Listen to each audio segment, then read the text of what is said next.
जय हिंद दोस्तों, नमस्कार। कैसे हैं आप सब। तो स्वागत है दोस्तों आपका हमारे YouTube चैनल सफलता एक्सपो पर, जहां पर हम आपके सामने आज लेकर आए हैं बौद्ध धर्म से संबंधित अपनी दूसरी वीडियो को, जिसमें हम आपको बहुत ही महत्वपूर्ण जानकारियों का ज्ञान देने वाले हैं।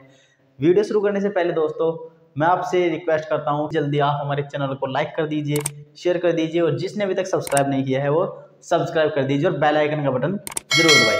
ठीक है दोस्तों, तो वीडियो शुरू करते हैं। आज की अपनी क्वेश्चन आता है, वो है नंबर 22। इसमें क्या है, बौद्ध गुफाओं में सबसे अच्छी सुरक्षित गुफा कारले है। कौन सी है? कारले गुफा। वह किस राज्य है? आपको बताना है कि वह किस राज्य में स्थित है। जो कारले गुफा है वह किस राज्य में स्थित है दोस्तों? कौन से राज्य में है? वह महाराष्ट्र राज्य में स्थित है। ठीक है, इसके बारे में और भी बातें जान लीजिए जो खास खास है। वो क्या है? यह महाराष्ट्र राज्य के पुणे जिले में, कौन से जिले में? पुणे जिले में कार्ली में। ठीक है, जगह का नाम भी बता दें आपको, कार्ली। कार्ली में चट्टानों को काटकर बनाया गया है। क्या किसको काटकर? चट्टानों को काटकर बनाया गया एक प्राचीन बौद्ध गुफाओं का परिसर है। ठीक है दोस्तों, यह बौद्ध गुफाओं का परिसर है जहां पर बहुत सारी गुफाएं बनाई गई हैं। ठीक है, यह लोनावला से 11 किलोमीटर दूर है। जो लोनावला जगह है दोस्तों मुंबई में, उससे है 11 किलोमीटर दूर है। ठीक है, यहाँ पर 15 गुफाएं हैं, ये भी ध्यान रखिएगा आप। ठीक है, कितनी गुफाएं यहाँ पर? 15 गुफाएं हैं। ठीक है दोस्तों, इनका निर्माण सातवाहन, जिसको हम सप्तपर्णी, ठीक है, भारतीय शासक गौतमी पुत्र यज्ञश्री, ठीक है, उसके शासन काल में बनवासी के एक व्यापारी, जो बनवासी का एक व्यापारी था, उसका नाम था भूतपाल, ठीक है, उसके द्वारा इसका निर्माण किया गया था। ठीक है दोस्तों, देख लीजिए बौद्ध गुफाओं में जो सबसे सुरक्षित गुफा है कारलेस के बारे में हमने आपको सारी जानकारी बता दी है। ठीक है, अगर आप किसी भी कॉम्पिटिटिव एग्जाम की तैयारी कर रहे हैं, किसी भी एग्जाम की तैयारी कर रहे हैं, तो दोस्तों आपको यह वीडियो बहुत ही काम आने वाली है। हमारे इस वीडियो को आप एक बार पढ़ लीजिए, उसमें से आपके सारे क्वेश्चन हल हो जाएंगे। ठीक है दोस्तों, देख लीजिए नेक्स्ट क्वेश्चन पे आते हैं अपने। नेक्स्ट क्वेश्चन क्या है हमारा? विख्यात बोरोबुदुर।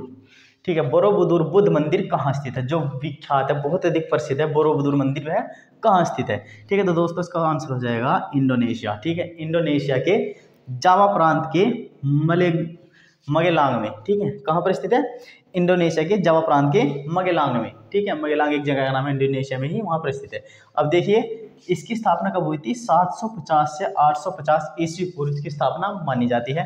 ठीक है, दूसरी बात जो है, संसार का सबसे बड़ा, क्या दोस्तों? संसार का सबसे बड़ा 6 वर्गाकार चबूतरों से बना हुआ। ठीक है, 6 वर्गाकार चबूतरों पर बना हुआ है तथा 504, कितनी? 504 बुद्ध मूर्तियों से सुसज्जित है। ठीक है, वहां पर 504 बुद्ध की मूर्तियां लगी हुई हैं। ठीक है दोस्तों, जो बहुत ही अच्छी लगती हैं। ठीक है, ये इसके बारे में हो गए, किसके? बोरोबुदुर के। ठीक है, बोरोबुदुर बुद्ध मंदिर जो है वह 750 से 850 ईस्वी के बीच में माना जाता है। संसार का सबसे बड़ा 6 वर्गाकार चबूतरों पर बना तथा 504 बुद्ध मूर्तियों से सुसज्जित है। ठीक है, इस चीज को ध्यान रखिएगा। नेक्स्ट क्वेश्चन है हमारा, विक्रमशिला विहार का संस्थापक कौन था? मतलब जो विक्रमशिला विहार था उसको किसने बनवाया था? ठीक है, तो आंसर हो जाएगा इसका धर्मपाल। ठीक है, पाल वंश के जो राजा थे धर्मपाल, उन्होंने इसका निर्माण करवाया था। स्थापना कब हुई थी इसकी? 8वीं शताब्दी में। ठीक है, 8वीं शताब्दी में इसकी स्थापना मानी जाती है। बिहार के भागलपुर में स्थित है यह। ठीक है, जो हमारा विक्रमशिला विहार है वह बिहार के भागलपुर में स्थित है। ठीक है, और भी बातें देख लीजिए। प्रसिद्ध पंडित अतीश दीपंकर यही शिक्षण करते थे। जो अतीश दीपंकर प्रसिद्ध पंडित हुए हैं, उन्होंने भी यहीं से शिक्षण प्राप्त किया है। ठीक है, इस विद्यालय में 100 शिक्षकों की व्यवस्था थी। कितने शिक्षकों की? 100 शिक्षकों की व्यवस्था थी, मतलब 100 शिक्षक वहां पर शिक्षण कार्य करवाते थे। ठीक है, 12वीं शताब्दी में खिलजी ने विश्वविद्यालय को नष्ट कर दिया था। जब 12वीं शताब्दी आई तो उसमें जब खिलजी वंश आया था, ठीक है, खिलजी राजा आया था, तो उसने इस विश्वविद्यालय को नष्ट करवा दिया था। ठीक है दोस्तों, यहाँ पर लगभग 160 विहार थे। कितने विहार थे? 160 विहार थे लगभग यहाँ पर। ठीक है, इस चीज को ध्यान रखिएगा। किसके बारे में है? विक्रमशिला विहार के बारे में है। ठीक है दोस्तों, हो गया यहाँ तक। सवाल है हमारा, बुद्ध द्वारा रूपांतरित अंतिम व्यक्ति कौन था? मतलब भगवान बुद्ध ने जिसको बौद्ध धर्म में रूपांतरित किया था वह अंतिम व्यक्ति कौन था? तो कौन था वह अंतिम व्यक्ति? ये था सुबुद्ध। सुबुद्ध नाम का एक व्यक्ति था जिसको उन्होंने सबसे आखिर में रूपांतरित किया था बौद्ध धर्म। बौद्ध धर्म का संरक्षक कुषाण शासक कौन था? मतलब कुषाण शासक वह कौन सा राजा था कुषाण वंश का जो बौद्ध धर्म का संरक्षक था? ठीक है, तो उसका नाम था कनिष्क। ठीक है दोस्तों, अगले सवाल की तरफ बढ़ते हैं। बुद्ध की मृत्यु जहां हुई थी वह स्थान अब कहाँ है? जहां भगवान बुद्ध की मृत्यु हुई थी वह स्थान अब कहाँ पड़ता है, किस राज्य में पड़ता है, तो हो जाएगा हमारा उत्तर प्रदेश। ठीक है, उत्तर प्रदेश में पड़ता है वह। ठीक है, अब देख लिए नेक्स्ट क्वेश्चन, गौतम बुद्ध का जन्म स्थान किसके आधार पर अंकित किया जाता है, मतलब वह क्या चीज है जिसके आधार पर गौतम बुद्ध के जन्म को अंकित किया जाता है, माना जाता है कि हाँ उनका जन्म उस समय पर हुआ था। तो देख लीजिए, अशोक मौर्य का रुम्मिनदेही स्तंभ। ठीक है, अशोक मौर्य का रुम्मिनदेही स्तंभ है जिस पर उनका जन्म स्थान अंकित किया गया है। ठीक है, कि उनका जन्म स्थान वह है। ठीक है दोस्तों, नेक्स्ट क्वेश्चन देख लीजिए हमारा, भगवान बुद्ध की मृत्यु किस वर्ष में हुई थी, मतलब वो कौन सा वर्ष था जब भगवान बुद्ध की मृत्यु हुई थी, तो इसका उत्तर हो जाएगा हमारा 483 ईसा पूर्व। 483 ईसा पूर्व में भगवान बुद्ध की मृत्यु हुई थी। ठीक है, अगला सवाल देख लीजिए, अगला सवाल है, बुद्ध धम्म और संघ मिलकर क्या कहलाते हैं, बुद्ध धम्म और संघ मिलकर क्या कहलाते हैं, तो दोस्तों उत्तर हो जाएगा हमारा त्रिरत्न कहलाते हैं। ये त्रिरत्न दोस्तों वही है जिसको हम ज़्यादातर पढ़ते हैं या सुनते हैं कि बुद्धम शरणम गच्छामि, धम्मम शरणम गच्छामि, संघम शरणम गच्छामि। ठीक है, तो ये त्रिरत्न है बौद्ध धर्म के। ठीक है दोस्तों, कौन सा, बुद्ध धम्म और संघ। ठीक है दोस्तों, नेक्स्ट क्वेश्चन देख लीजिए, नेक्स्ट है, बौद्धों के पवित्र अवशेषों पर निर्मित गुंबदाकार छत वाली अर्धगोलाकार संरचना को क्या कहते हैं, मतलब जो बौद्धों के पवित्र अवशेष होते हैं ना, जैसे हम बोलते हैं समाधि वगैरह, ठीक है, उन पर निर्मित जो गुंबदाकार छत होती है, गुंबदाकार किसी जैसे ऐसे बना देते हैं। ठीक है दोस्तों, ऐसे करके बना देते हैं, उस पर कुछ भी यहाँ पे ऐसे कुछ भी कर देते हैं, या फिर इसके भी ऊपर कुछ भी ऐसे कुछ भी आकृति बना देते हैं, मतलब अर्धगोलाकार आकृति होती है वो। ठीक है, ऐसे करके उसके ऊपर कुछ और बना देते हैं, कुछ और बना देते हैं, कुछ और बना देते हैं, कुछ भी ऐसे बना देते हैं, वो हमारी अर्धगोलाकार संरचना हो जाती है। तो उसको क्या कहते हैं, तो उसको कहते हैं दोस्तों स्तूप। ठीक है दोस्तों, उसको क्या बोलते हैं, स्तूप बोलते हैं। नेक्स्ट क्वेश्चन देख लीजिए, बुद्ध के जीवन की किस घटना को महाभिनिष्क्रमण के रूप में जाना जाता है, किसके नाम से, महाभिनिष्क्रमण। ठीक है, अब इसका आंसर हो जाएगा हमारा उनका गृह त्याग, जो उनका गृह त्याग की क्रिया थी ना दोस्तों, उसको महानिष्क्रमण के नाम से जाना जाता है, महाभिनिष्क्रमण। अगला सवाल देख लीजिए, द्वितीय बौद्ध समिति का आयोजन कहाँ हुआ था, हमने आपको पिछली वीडियो में बता दिया है कि प्रथम बौद्ध समिति कहाँ हुई थी, राजगृह में हुई थी। ठीक है, किस गुफा में हुई थी, वो हमने बताया कि सप्तपर्णी गुफा में हुई थी। ठीक है, अब है दूसरी बौद्ध समिति, जो द्वितीय बौद्ध समिति है उसका आयोजन कहाँ हुआ था, इसका आंसर हो जाएगा दोस्तों वैशाली में हुआ था। ठीक है, और कब हुआ था, 383 ईसा पूर्व में। अब देख लीजिए इसके बारे में भी कि जो राजा कालाशोक थे उनके संरक्षण में इस समिति का आयोजन हुआ था, और सुबुकामी की अध्यक्षता में। ठीक है, जो बौद्ध भिक्षु सुबुकामी होंगे उनकी अध्यक्षता में यह आयोजन हुआ था। ठीक है दोस्तों, ध्यान रहेगा इतना। तो दोस्तों बढ़ते हैं अपने अगले सवाल की तरफ। अगला सवाल है हमारा कि किस बौद्ध साहित्य में महात्मा बुद्ध ने नैतिक सिद्धांत से संबंधित प्रवचन संकलित किए हैं, मतलब वो कौन सा साहित्य है जिसमें भगवान बुद्ध ने नैतिक सिद्धांत से संबंधित प्रवचन, अपनी बातें जो हैं वो बताई हैं। ठीक है, तो वो हो गया सुत्त पिटक। ठीक है, सुत्त पिटक में उन्होंने नैतिक सिद्धांत से संबंधित बातें बताई गई हैं। ठीक है, नियम बताए हैं। ठीक है, अब पिटक जो है वो 3 बताए गए हैं बौद्ध धर्म में, वो हम आपको आगे बताएंगे। ठीक है, ध्यान से पढ़ते चलिए। नेक्स्ट है हमारा बौद्ध ग्रंथ मिलिंदपन्हो। ठीक है, बौद्ध ग्रंथ मिलिंदपन्हो किस हिंद यवन शासक पर प्रकाश डालता है, मतलब वो कौन सा हिंद यवन शासक है जिस पर वो प्रकाश डालता है, तो उसका उत्तर हो जाएगा दोस्तों मिनेंडर। ठीक है, मिनेंडर शासक था जिस पर वो प्रकाश डालता है। इसके बाद इसमें आई है। ठीक है, देखने को मिलती है। नेक्स्ट क्वेश्चन, मिलिंदपन्हो क्या है, मिलिंदपन्हो जो है वो क्या है, वो एक बौद्ध पाठ है। उत्तर क्या हो जाएगा दोस्तों इसका, एक बौद्ध पाठ है। ठीक है, नेक्स्ट क्वेश्चन देख लीजिए, इच्छा सब कष्टों का कारण है। जो इच्छाएं होती है वह सब कष्टों का कारण होती है। इसका प्रचार करने वाला धर्म कौन सा है, मतलब किस धर्म में इसका प्रचार किया जाता है, तो बौद्ध धर्म में इसका प्रचार किया जाता है। बौद्ध धर्म के अंदर ही बताया जाता है कि जो इच्छा होती है सब कष्टों का कारण वही होती है। बात सच भी है दोस्तों, जितनी हमारे मन में इच्छाएं उठती है उतनी ही नई इच्छाएं पैदा हो जाती है। ठीक है, तो वो क्या करती हैं, कष्ट ही देते हैं, क्योंकि बहुत सारी इच्छाएं पूरी नहीं हो पाती हैं। ठीक है, आदमी को जब थोड़ा मिलने लगता है ना तो उसको ज़्यादा की लालसा होने लगती है, इच्छा और बढ़ने लगती है कि भाई मुझको और मिल जाए और मिल जाए और मिल जाए, सबका इकट्ठा कर लो सबका बस। ठीक है, तो ये चीज़।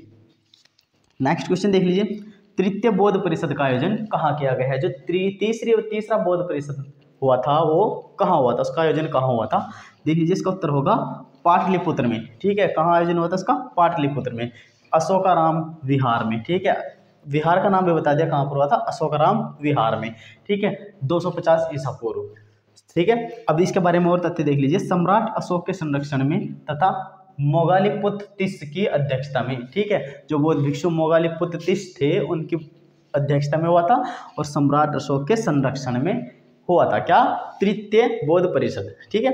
अभी और देखिए, इसी परिषद में पिटकों में तीसरे पिटक अभिधम्म पिटक को जोड़ा गया था। पहले 2 ही पिटक थे, विनय पिटक और सुत्त पिटक, लेकिन इसी परिषद में तीसरे पिटक को जोड़ दिया गया था जिसका नाम क्या था, अभिधम्म पिटक, ठीक है। नेक्स्ट देख लीजिए, 3 पिटक होते हैं, 3 पिटक के बारे में मैंने कहा था अभी, ठीक है। पहला कौन सा है, सुत्त पिटक, दूसरा है विनय पिटक, तीसरा है अभिधम्म पिटक, ठीक है, जिनको हम बौद्ध धर्म में त्रिरत्न के नाम से जानते हैं, ठीक है,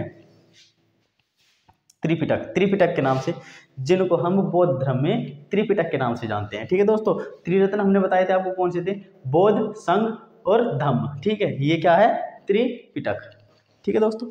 नेक्स्ट क्वेश्चन देख लीजिए, सुल्तानी युग में बौद्धों की कौन सी शाखा सबसे प्रभावशाली थी, ठीक है, वह कौन सी शाखा थी जो सबसे प्रभावशाली थी, तो दोस्तों वो थी हमारी थेरवाद। इसका उत्तर क्या हो जाएगा, थेरवाद शाखा। यह सुल्तानी युग में बौद्धों की बहुत अधिक प्रभावशाली शाखा थी, ठीक है। नेक्स्ट क्वेश्चन देख लीजिए, गौतम बुद्ध का गुरु कौन था, ठीक है, जो इनके गुरु थे उनका नाम बताना है, कौन थे, तो इनके गुरु थे अलार कलाम, ठीक है। अब आप देख लीजिए, बिना गुरु के कहीं भी ज्ञान नहीं मिलता है दोस्तों, तो इसलिए सबका गुरु होता है, ठीक है, हर एक का कोई ना कोई गुरु होता है, चाहे वह शिक्षा दे रहा हो या कोई भी कार्य सिखा रहा हो या कुछ भी हो, ठीक है। आपको जहाँ से जो ज्ञान मिलता है, जिसके द्वारा वह मिल रहा है, वो गुरु है, ठीक है। तो अपने गुरु की इज्जत करनी चाहिए सभी को दोस्तों, ठीक है। इसके साथ ही साथियों बढ़ते हैं अपने अगले सवाल की तरफ। तो देखिए अगला सवाल है हमारा, क्या है कि बुद्ध ने अपना पहला प्रवचन कहाँ पर दिया था, बुद्ध ने अपना पहला उपदेश जो पहला प्रवचन था वो कहाँ पर दिया था, तो कहाँ पर दिया था दोस्तों, हमको पता है सारनाथ में दिया था। कहाँ दिया था बुद्ध ने पहला उपदेश, अपना सारनाथ में दिया था।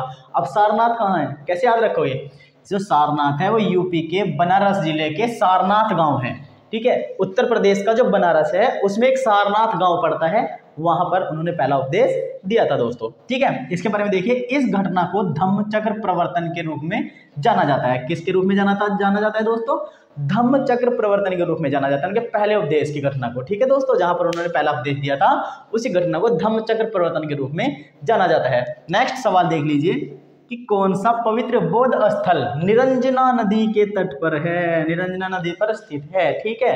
वो कौन सा पवित्र बौद्ध स्थल है जो निरंजना नदी पर, निरंजना नदी के किनारे पर है, ठीक है। तो कौन सा है वो है हमारा बोध गया, ठीक है, बोध गया स्थल है वो निरंजना नदी के तट पर है, ठीक है। इसे फाल्गु नदी भी कहते थे, ठीक है दोस्तों, क्या कहते थे इसको, फाल्गु नदी के नाम से भी इसको जाना जाता है, ठीक है, फाल्गु नदी।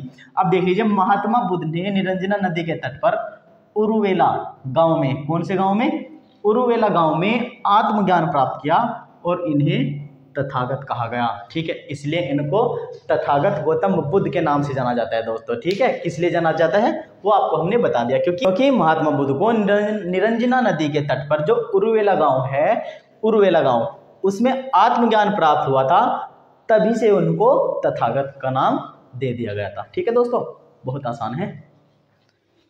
नेक्स्ट सवाल है हमारा कुटागरशाला, ठीक है, जो ये शब्द है कुटागरशाला, जिसका शाब्दिक अर्थ नुकीली छत वाली झोपड़ी है। क्या है इसका शाब्दिक अर्थ, नुकीली छत वाली झोपड़ी, ठीक है। वो क्या होती है उसके बारे में बताना है कि कुटागरशाला क्या होती है, ठीक है। बौद्ध धर्म से संबंधित है ये भी, ठीक है, बहुत ध्यान से पढ़ेंगे इसको।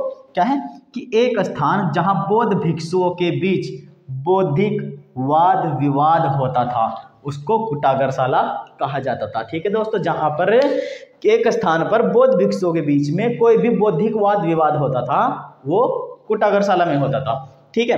कुटागरशाला का अर्थ पूजा और ध्यान का स्थान भी होता है, ठीक है, उसको भी कुटागरशाला कहते हैं, जहां पर पूजा और ध्यान का स्थान जो बनाया हुआ होता है। यह मठ के नियमों का उल्लंघन करने वालों के लिए एक अस्थायी जेल भी थी, ठीक है। मतलब जो मठ का उल्लंघन करते थे, नियमों को तोड़ते थे, उनके लिए एक अस्थायी रूप से जेल का भी काम कुटागरशाला ही करती थी दोस्तों, ठीक है। अब देख लीजिए, यह वह स्थान होता था जहां भिक्षुओं के नश्वर अवशेष संरक्षित किए गए थे।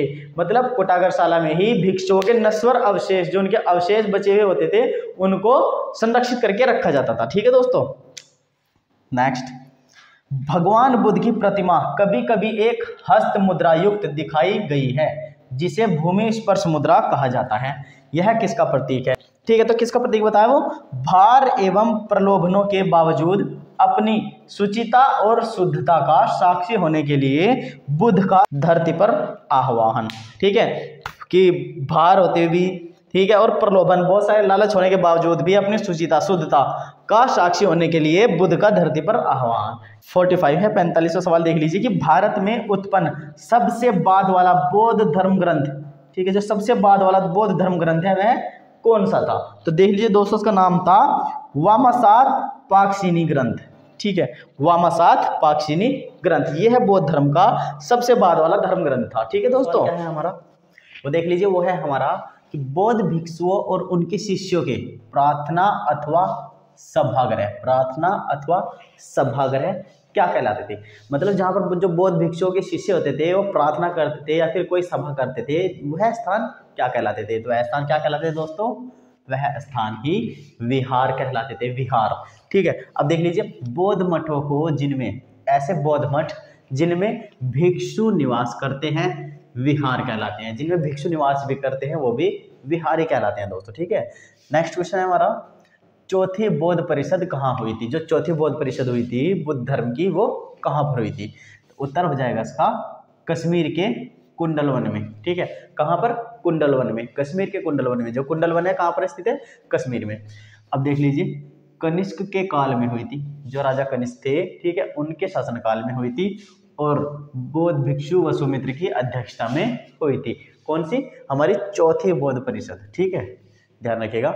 नेक्स्ट हमारा, बौद्ध धर्म से संबंधित कुल कितनी संगीति या परिषद का आयोजन हुआ है? जो बौद्ध परिषदों का आयोजन हुआ है वह कुल कितनी है, इसके बारे में बताना है आपको। ठीक है दोस्तों, तो उत्तर देख लीजिए, कुल 6 परिषदों का आयोजन हुआ है। जितनी परिषद आज तक हुई है दोस्तों, वो कितनी हुई है? 6 परिषद हुई है।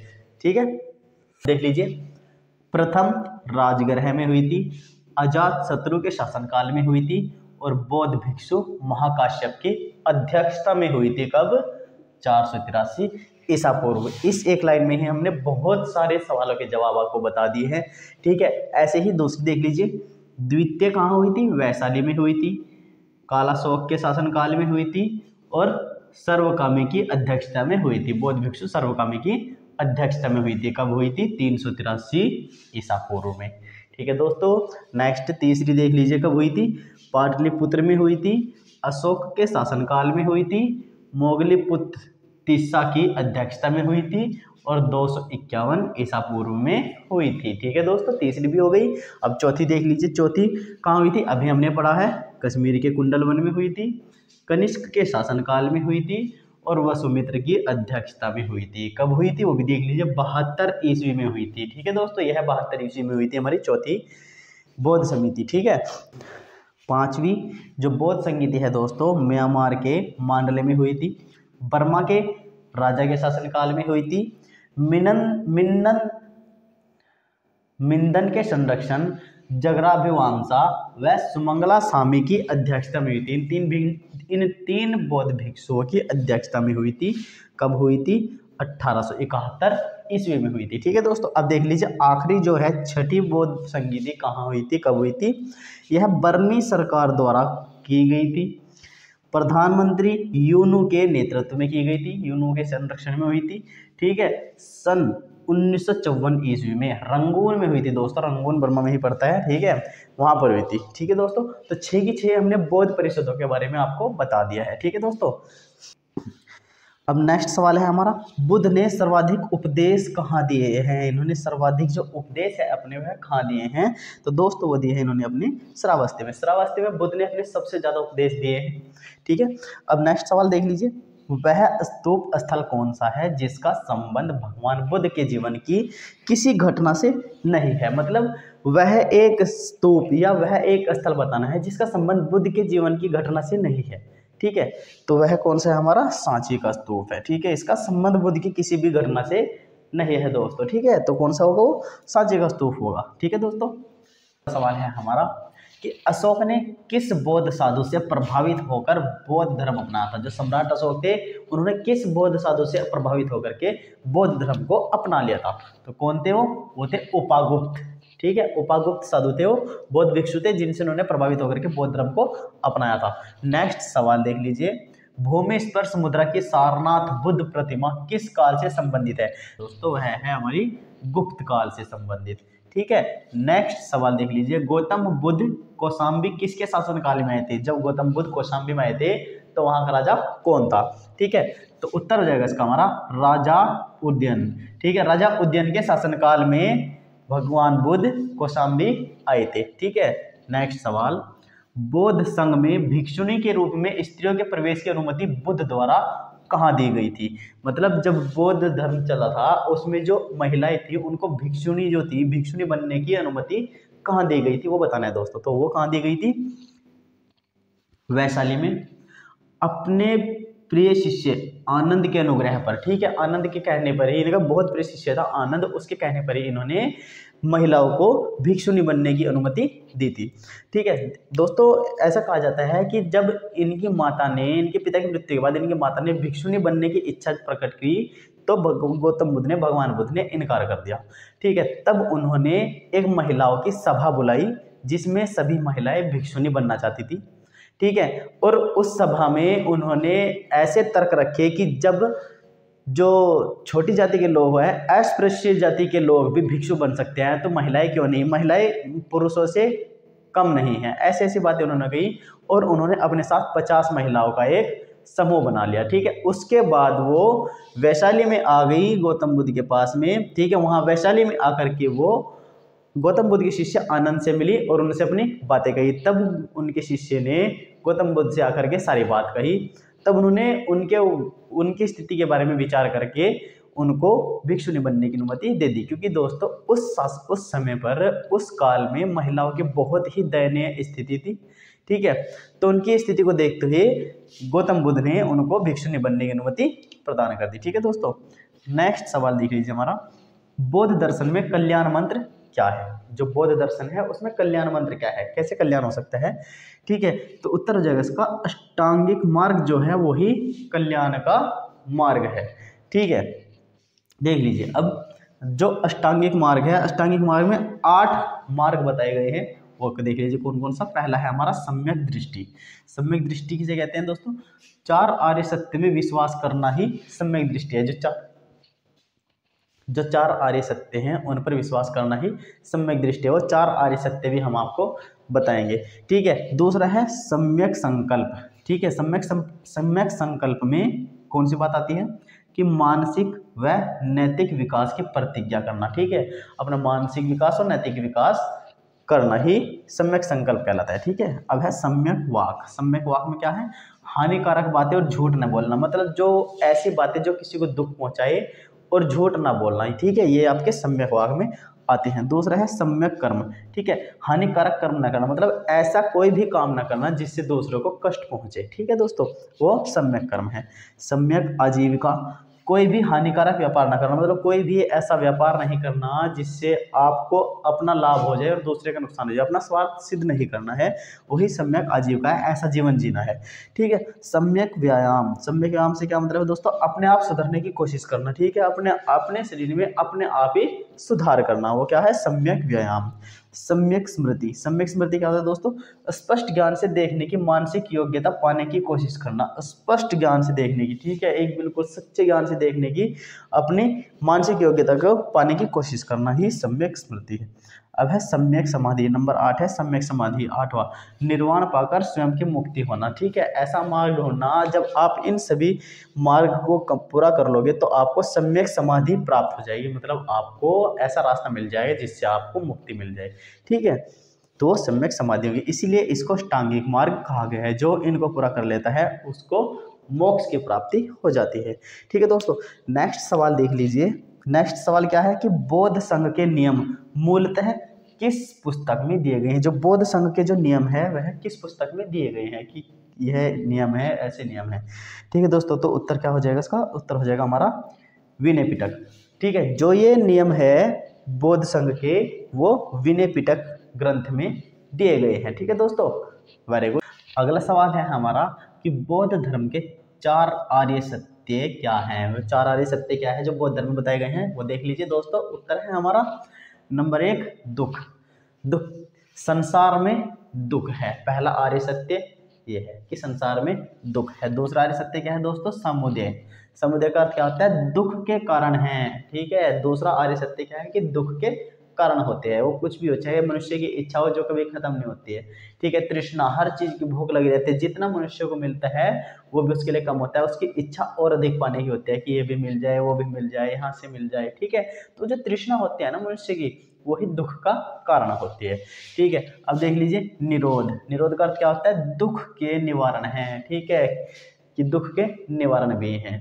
ठीक है, चौथा आर्य सत्य क्या है, मार्ग, कि निवारण के लिए अष्टांगिक मार्ग है। ठीक है, जो हमने अभी अभी पढ़े हैं अष्टांगिक मार्ग, सम्यक वाक, सम्यक दृष्टि, सम्यक विचार, वो सारे क्या है, निवारण के लिए ही बनाए गए हैं। ठीक है, जब आप उन अष्टांगिक मार्गों पर चलते हैं तो क्या होता है, आपको दुखों से निवारण मिल जाता है। ठीक है दोस्तों, तो ये 4 आर्य सत्य हैं जो बौद्ध धर्म में बताए गए हैं कि संसार में दुख है। नंबर 1 संसार में दुख है, नंबर 2 दुख के कारण है, नंबर 3 दुख के निवारण है, और नंबर 4 निवारण के लिए अष्टांगिक मार्ग है। ठीक है दोस्तों, चलो नंबर नेक्स्ट देख लीजिए। सवाल हमारा क्या है, नेक्स्ट क्वेश्चन कि परंपरा के अनुसार कश्यप मतंग ने कहाँ बौद्ध धर्म शुरू किया था।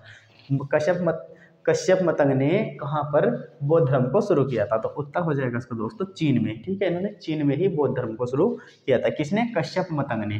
ठीक है दोस्तों, नेक्स्ट सवाल देख लीजिए। नेक्स्ट सवाल है हमारा 6वीं शताब्दी ईसा पूर्व में बौद्ध धर्म में किसके विरुद्ध प्रतिक्रिया की थी। ठीक है, जो 6वीं शताब्दी में बौद्ध धर्म था उसने किसके विरुद्ध प्रतिक्रिया दी थी दोस्तों, उत्तर हो जाएगा हमारा ब्राह्मणवादी रीति रिवाज के विरुद्ध। ठीक है, जो ब्राह्मणवादी रीति रिवाज थे उस टाइम पे, उनके विरुद्ध उन्होंने प्रतिक्रिया दी थी। ठीक है दोस्तों, नेक्स्ट भारतीय बौद्ध भिक्षु बौद्धि धर्म। ठीक है, भारतीय बौद्ध भिक्षु बौद्धि धर्म जो 6वीं शताब्दी में थे, जिसने चीन की यात्रा की, किस सिद्धांत का कट्टर अनुयायी था दोस्तों। ठीक है, किस सिद्धांत का कट्टर अनुयायी था, उस सिद्धांत को बहुत अधिक मानता था, तो होता सर्वास्तिवाद। ठीक है, सर्वास्तिवाद सिद्धांत है जो, उसके वो कट्टर अनुयायी थे। कौन, बौद्ध भिक्षु बौद्धि धर्म। ठीक है दोस्तों, जिन्होंने चीन की यात्रा की थी, ये जिनके आपने देखा होगा, इनके लिए मूवी भी बनी है बौद्धि धर्म के नाम से। ठीक है, नेक्स्ट सवाल देख लीजिए।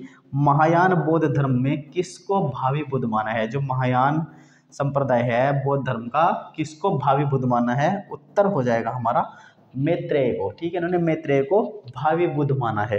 ठीक है, नेक्स्ट क्वेश्चन देख लीजिए। भगवान बुद्ध के जन्म एवं मृत्यु की तिथियों के निर्धारण में किस परंपरा का अधिक महत्व है। कौन सी परंपरा है जिसके अंतर्गत भगवान बुद्ध के जन्म और मृत्यु की तिथियों का निर्धारण माना जाता है, तो उत्तर हो जाएगा इसका देख लीजिए सिंहली परंपरा। सिंहली परंपरा।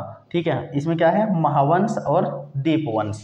ठीक है दोस्तों, सिंहली परंपरा है वो जिसमें भगवान बुद्ध के जन्म मृत्यु की तिथियों के निर्धारण में के परंपरा को अधिक महत्व दिया जाता है। ठीक है दोस्तों, नेक्स्ट सवाल, भारत में पहले जिस मानव प्रतिमा को पूजा गया वह किसकी थी।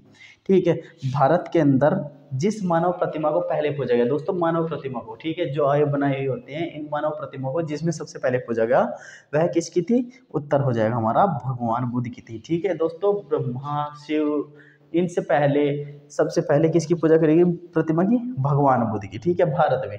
ठीक है, शाहजी की ढेरी। शाहजी की ढेरी के स्तूप में प्राप्त पुरावशेष धातु मंजूषा में किन के साथ बुद्ध की आसनस्थ आकृतियां हैं। ठीक है, जो शाहजी की ढेरी के स्तूप हैं उनमें जो पुराने अवशेष मिले हैं धातु के, उनमें भगवान बुद्ध की किन के साथ आसनस्थ माने बैठी हुई मुद्रा में आकृतियां बनी हुई हैं, तो दोस्तों वो है ब्रह्मा व इंद्र के साथ में। ठीक है, ब्रह्मा की मूर्ति भी है और इंद्र की मूर्ति भी, उनके साथ में ही भगवान बुद्ध की मूर्ति भी आसनस्थ आकृति में मिली है। नेक्स्ट सवाल देख लीजिए। देश में किस धर्म ने मूर्ति पूजा की नींव रखी। वह कौन सा धर्म है जिसने देश में मूर्ति पूजा की नींव रखी थी, तो उत्तर हो जाएगा हमारा बौद्ध धर्म। बौद्ध धर्म ने मूर्ति पूजा की नींव रखी थी देश में। ठीक है दोस्तों, नेक्स्ट सवाल, गौतम बुद्ध की माँ किस वंश से संबंधित थी? जो गौतम बुद्ध की माँ थी उसका नाम था गौतमी प्रजापति, ठीक है दोस्तों। और कोल्य वंश की थी, ठीक है, उत्तर क्या हो जाएगा हमारा कोल्य वंश। हमने ये पहले भी आपको पढ़ा दिया है, ठीक है दोस्तों। नेक्स्ट सवाल, उत्तर प्रदेश में बौद्ध एवं जैनियों दोनों का प्रसिद्ध तीर्थ स्थल कहाँ पर? उत्तर प्रदेश में बताना है, जहाँ पर बौद्ध और जैनियों दोनों का ही प्रसिद्ध तीर्थ स्थल है।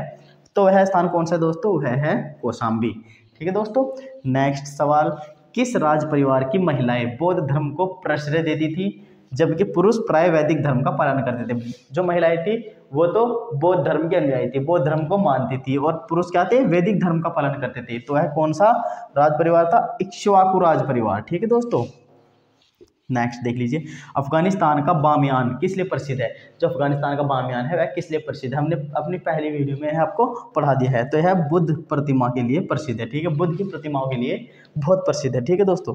नेक्स्ट सवाल, बौद्ध संघ में प्रवेश पाने वाली पहली स्त्री कौन सी थी? तो हमने भी आपको बताया था कि जो गौतम बुद्ध थे उनके पिता की मृत्यु के बाद उनकी माता ने बौद्ध धर्म अपनाने की इच्छा जाहिर की थी, ठीक है दोस्तों। तो उनकी माता का नाम था गौतमी प्रजापति। तो वो ही पहली बौद्ध भिक्षु, बौद्ध संघ में प्रवेश करने वाली महिला थी, बौद्ध भिक्षुनी, ठीक है दोस्तों।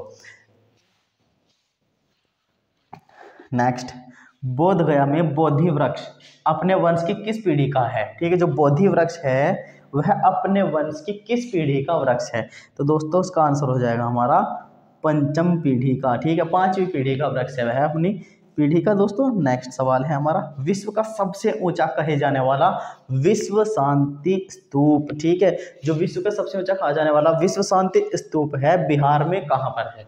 बिहार राज्य में है। तो कहाँ पर है दोस्तों? उत्तर हो जाएगा इसका राजगीर में, ठीक है। तो वो है सबसे ऊंचा कहा जाने वाला विश्व शांति स्तूप जिसका नाम रखा हुआ है वह कहाँ है? राजगीर में। राजगीर कहाँ पर है दोस्तों? बिहार में, ठीक है दोस्तों।